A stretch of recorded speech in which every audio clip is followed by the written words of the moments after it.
जरा सोचिए, आप एक गुफा के अंदर 1000 फीट गहरे जा रहे हैं। चारों तरफ अंधेरा, एक तंग रास्ता और अंदर काफी ठंडक है। अचानक आप फंस जाते हैं, सांसें कम होने लगती है, डर आपका गला घोटने लगता है। सोचिए उस स्थिति में आपको कैसा फील होगा। नील मास जो एक 20 वर्षीय छात्र हैं, जिन्होंने 1959 में इसी स्थिति का सामना किया था और वह कभी भी इस गुफा से वापस लौट कर नहीं आ पाए और उनकी लाश को भी उसी गुफा में दफना दिया गया। गुफाओं की खोज हमेशा से रोमांचक और खतरनाक रही है। पीक कवन जैसी खतरनाक गुफाओं में जाने का साहस कुछ ही लोग दिखाते हैं। नील मास और उनके साथियों ने भी इसी दिन एक खतरनाक मिशन की शुरुआत की थी, लेकिन यह एक ऐसा मिशन बन गया जिसने नील के जीवन को ही अंत कर दिया। आप खुद सोचिए, आप एक संकरी और अंधेरी गुफा में हैं, जहां हर कदम पर जान का खतरा है। दीवारें आपके चारों ओर सिकुड़ रही हो और जैसे ही आप आगे बढ़ते हैं, खतरा का सामना करना और कठिन हो जाता है। यही परिस्थिति नील मास के साथ हुई जब वह पीक कवन की गहराइयों में जाकर फंस गए। तो दोस्तों, आपसे एक सवाल है कि क्या नील ने अपने आप को जानबूझकर मौत की तरफ ढकेला था या उन्हें किसी भी हालत में उनको बचाया जा सकता था? जानेंगे इस वीडियो में। देखते रहिए हमारे साथ ये वीडियो। अगर अभी तक आप इस वीडियो को देख रहे हैं तो इस वीडियो को लाइक करिए और हमारे चैनल को सब्सक्राइब करना बिल्कुल भी ना भूलिएगा। तो चलिए आगे बढ़ते हैं। नील मास 20 वर्षीय फिलॉसफी का छात्र था जो ऑक्सफोर्ड यूनिवर्सिटी में पढ़ाई कर रहा था। उसकी उम्र भले ही छोटी थी, लेकिन उसकी दिलचस्पी और जुनून काफी गहरा था। गुफाओं की खोज के प्रति उसका उत्साह असाधारण था। नील ने कई बार गुफाओं की खोज की थी और वह गुफाओं के अंदर की दुनिया के रहस्य को जानने में विश्वास करता था। नील की यह यात्रा केवल एक साहसिक कार्य नहीं था, बल्कि उसकी जीवन की एक महत्वाकांक्षी योजना भी थी। उसने गुफाओं की गहराइयों और चुनौतियों को समझते हुए ही इस यात्रा का चुनाव किया था। तो आइए अब थोड़ा सा पीक कवन का इतिहास जानते हैं। पीक कवन, जिसे द डेविल्स अर्स भी कहा जाता है, इंग्लैंड के डार्बीशायर में स्थित यह प्रसिद्ध गुफा है। यह गुफा अपने खतरनाक रास्तों, संकीर्ण सुरंगों और गहरे अंधकार के लिए जानी जाती है। गुफा की लंबाई लगभग 1500 मीटर है और इसका वातावरण बहुत ही चुनौतीपूर्ण है। इस गुफा की संरचना ऐसी है कि यहाँ की संकीर्ण सुरंगें और ऊंचाई के बदलाव गुफा खोजकर्ताओं के लिए काफ़ी चुनौती पेश करते हैं।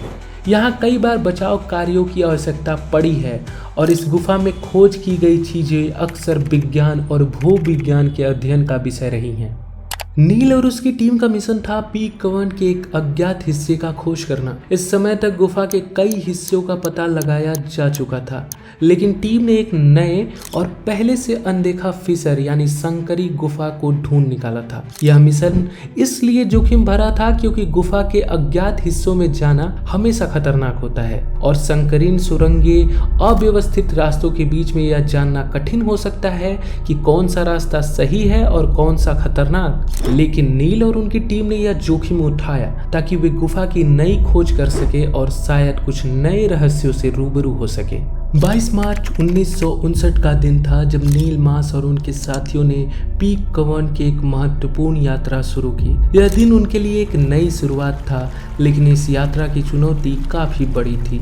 नील और उनकी टीम में 8 लोग शामिल थे, जिनमें से नील एक युवा फिलॉसफी छात्र था। बाकी सदस्य ब्रिटिश स्पियोलॉजिकल एसोसिएशन के सदस्य थे। गुफा के अंदर जाने से पहले टीम ने एक योजना बनाई थी, जिसमें उन्हें गुफा के एक अज्ञात हिस्से में जाने का निर्णय लिया। गुफा में प्रवेश करते ही टीम ने मकी डक नामक संकीर्ण सुरंग का सामना किया, जो बारिश के बाद अक्सर पानी से भरी रहती थी। इसके बाद बोल्डर पासेज और अन्य कठिनाई पूर्ण खंडों को पार करते हुए वे धीरे धीरे अपने मंजिल की तरफ आगे बढ़ने लगे। गुफा की संरचना और संकीर्ण रास्ते हर कदम पर एक नई चुनौती पेश कर रहे थे। नील में आत्मविश्वास और साहस की कोई कमी नहीं थी। गुफा के अंदर के हिस्से को देखने के बाद उसने महसूस किया कि वह और गहराई को जानने और रहस्यों को खोज कर सकता है। इसलिए उसने तय किया कि वह और गहराइयों में जाएगा। नील के इस निर्णय के पीछे उसकी गहरी जिज्ञासा और गुफाओं की खोज में रुचि थी। उसने सोचा कि इस अनजाने फिशर के बारे में जानना एक महत्वपूर्ण खोज हो सकती है। हालांकि गहराई में जानने का निर्णय उसके लिए जानलेवा साबित हो सकता था, लेकिन इस समय नील का आत्मविश्वास उसे पीछे हटने की अनुमति नहीं दे रहा था। पर दोस्तों, तभी वो हुआ जिसे नहीं होना चाहिए था।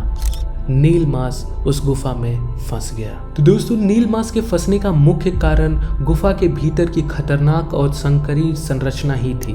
नील मास जिस फिसर यानी दरार में उतरे वह काफी संकीर्ण और टेढ़ा मेढ़ा था। वहाँ सॉफ्ट यानी छेद एक घुमावदार कॉर्क स्क्रू ट्विस्ट में बदलता था, जिसे पार करना मुश्किल था। नील ने इस ट्विस्ट को पार कर लिया, लेकिन नीचे उतरने के बाद जब उन्होंने वापस ऊपर आने की कोशिश की तो वो फंस गए। गुफा की चौड़ाई केवल 18 इंच की थी, जो पहले इंसान के लिए बहुत कम जगह थी, और इसमें नील खुद को हिला भी नहीं पा रहे थे। नील ने गुफा में पैरों से पहले प्रवेश किया, जिससे उन्हें वापस ऊपर चढ़ने में कठिनाई हुई। सिर की ओर से चढ़ने या उतरने पर इंसान को बेहतर नियंत्रण मिलता है, लेकिन पैरों से पहले जाने की वजह से वह ठीक से वापसी नहीं कर पाए। नील को गुफा में एक चट्टान का सामना करना पड़ा, जो उनकी वापसी में बाधा बनी। इस चट्टान के कारण वह खुद को ऊपर खींचने में असमर्थ थे, और गुफा का संकरा रास्ता उनकी हरकतों को सीमित कर रहा था। गुफा के जिस हिस्से में नील उतरे थे वह अज्ञात और अनचिक था। इस तरह के अज्ञात क्षेत्रों में जाने से खतरा का अंदेशा ज्यादा होता है, और जब नील गहराई में जाने के बाद उस संकीर्ण सुरंग में फंस गए, तब नील का फंसना एक गंभीर स्थिति बन गया। जब नील ने देखा कि वह फंस गए हैं तो उससे पहले अपनी स्थिति को ठीक करने की कोशिश की, लेकिन जैसे जैसे समय बीतता गया उसकी स्थिति और बिगड़ती गई। वह एक ऐसे स्थान पर फंस गया था जहां से बाहर निकलना लगभग असंभव था। सुरंग की संकीर्णता और उसके शरीर की स्थिति ने पूरी तरह से जकड़ लिया था। नील के फंसने के बाद उसके साथियों ने तुरंत बचाव कार्य शुरू किया। पहले प्रयासों में रस्सियों और सीढ़ियों का इस्तेमाल किया गया, लेकिन ये प्रयास नाकाम रहे। बचाव दल ने रस्सियों के साथ विभिन्न तरीके अपनाए, लेकिन गुफा की संकीर्ण सुरंगें और नील की स्थिति उन्हें सफल होने में बाधित करने लगी। कई बार कोशिशों के बावजूद नील को निकालने में कोई सफलता नहीं मिली। इस समय तक स्थिति बेहद गंभीर हो चुकी थी, और नील के फंसने की खबर ने उसकी टीम और बाहर के लोगों को चिंता में डाल दिया था। नील के फंसने के बाद पूरे इंग्लैंड से बचाव दल पीक कवर्न में पहुंचने लगे।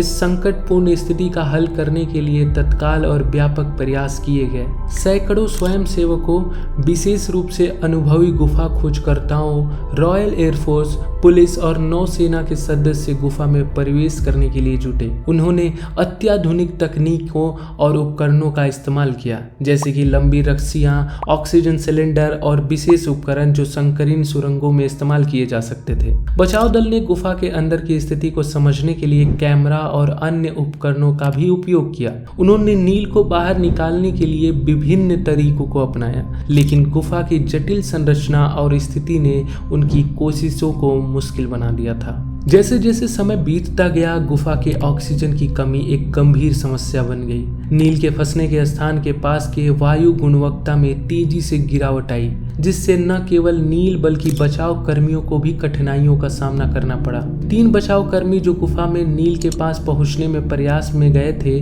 वह बेहोश हो गए। इस स्थिति बचाव कार्य को और भी जटिल बना रही थी।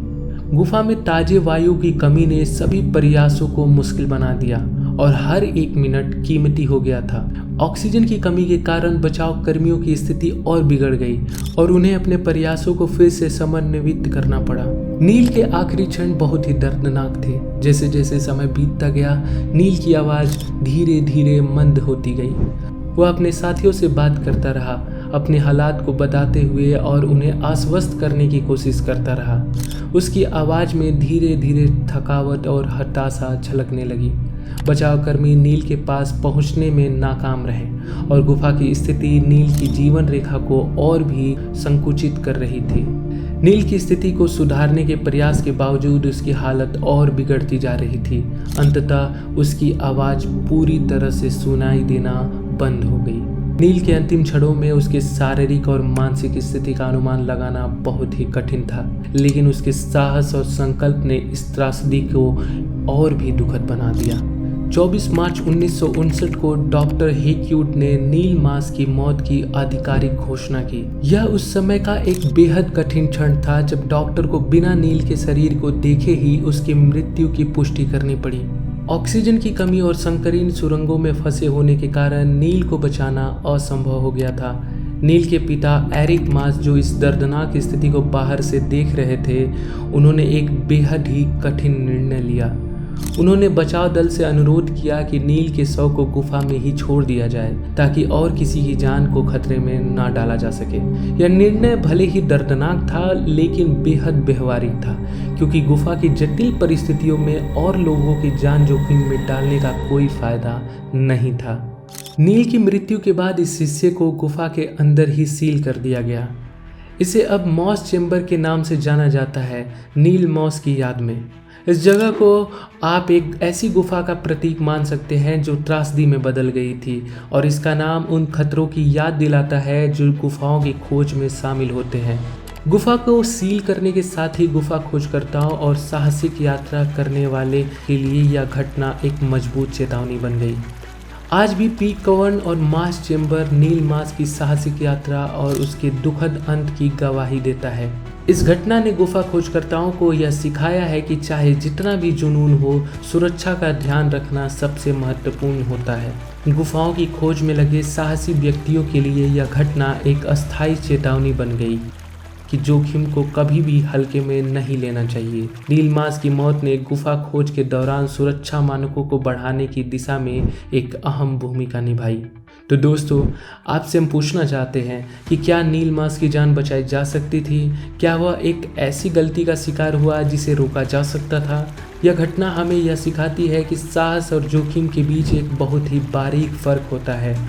गुफाओं की गहराइयों में छुपे रहस्यों को खोजना जितना रोमांचक है, उतना ही जानलेवा भी हो सकता है। इस त्रासदी ने यह भी याद दिलाया कि सही तैयारी और सावधानी ही हमें अनहोनी से बचा सकती है। अगर आपको इस तरह की और भी अनसुनी कहानियां जाननी है तो हमारे चैनल को सब्सक्राइब करें, इस वीडियो को लाइक करें और कमेंट में ज़रूर बताइएगा कि आप इस घटना के बारे में क्या सोचते हैं। क्या नील मास की जान बचाई जा सकती थी, या यह एक ऐसा जोखिम था जिसे शायद ही टाला जा सकता था?